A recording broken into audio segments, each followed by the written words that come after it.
It goes without saying that quality education is important for the well-being of people everywhere. And yet we know that there are people across the globe who don't have access to quality education. The World Literacy Foundation estimates that 1 billion people can't read or write. Google's Project Loon says that 1 in 3 students don't have access to a secondary school. In many cases, this is a problem of resources.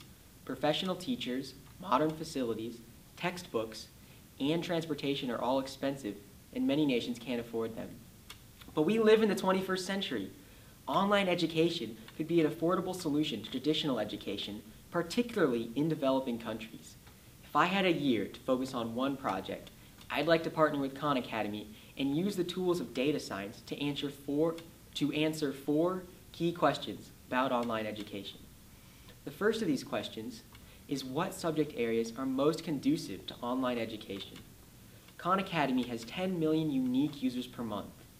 It also has content, both videos and practice problems, that align with the Common Core K-12 standards. Using Khan Academy's data, it would be straightforward to answer the question, in which subject areas do we see the most success with online education? The second question I'd like to answer is what traits characterize a successful student in an online environment? Because Khan Academy is online, it can capture every interaction with its system, which is over 8 million data points per day. I'd like to understand what a typical use session looks like for a successful student in an online environment. Is it linear, where they can just watch a video once, answer the questions, and know everything? Or do we see a more cyclic workflow in which they might pause a video, rewind it, ask questions in the comment section, or even consult outside resources? Such a workflow might see many transitions between working on problems and going back and watching videos. The third question I'd like to answer is how can we create a personalized learning environment for students? Using past data about a student, we could create a learning environment that caters to their individual needs. Such an environment would give personal recommendations for videos to watch, problems to practice, and areas for which a traditional teacher might be helpful. Additionally, you could use machine learning to even watch as students work through problems and use handwriting recognition to actually point out where they might have made a mistake in a problem. The final question I'd like to answer is what ratio of traditional education to online education produces the best results? In this case, you need to actually have a physical, real-world study in which you have students interacting with traditional teachers and online teachers, and you could measure what ratio is necessary to meet minimum goals in literacy, numeracy, and critical thought. Ultimately, I hope that my project could contribute to many larger initiatives that are supporting global education. One of these is Project Laptop, which seeks to give affordable computing to students all around the world.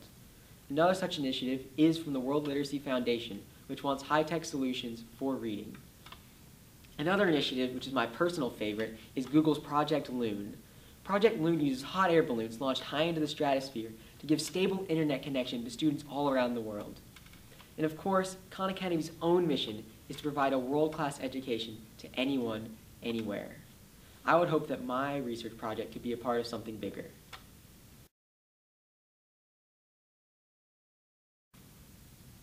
Over the past year, I've watched the rise of ISIS. And like millions of other people, I've asked myself why, and how a group that so openly supports acts of violence is able to attract so many followers and acquire so much territory. Originally, I thought it could be explained by radical religion, but since then my ideas on the issue have evolved, and I've seen that there are other factors at play. First, ISIS thrives in areas of violence and instability. It originated in Iraq, which had a bloody civil war following the fall of its leader Saddam Hussein. It then spread to Syria, which had similar violence, and it now has open support in places such as Libya and Yemen, which have had instability and civil wars of their own.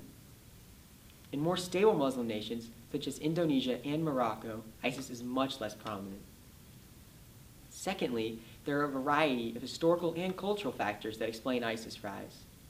ISIS leaders frequently reference events such as the Crusades, the fall of the Ottoman Empire, and the establishment of Israel. ISIS is most prominent in the Middle East and Europe, places which resent the prominence and power of the West. And these places also have the closest cultural and historical ties to the West, showing that they're a factor. Having said all that, religion certainly plays a central role in ISIS' rise.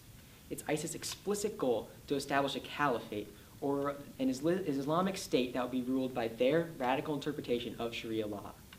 ISIS also believes in jihad, or violence against their religious enemies. These religious enemies include Christians, atheists, and other non-Muslims, in addition to Shiite Muslims who oppose ISIS, a Sunni sect. The recent kidnapping and killing of 21 Christian Egyptians who were neither Westerners or soldiers by ISIS in Libya shows that all you have to be is a religious enemy to merit death. ISIS is certainly a complex issue, and my ideas on it have already evolved. I'm sure they will continue to evolve as time goes on.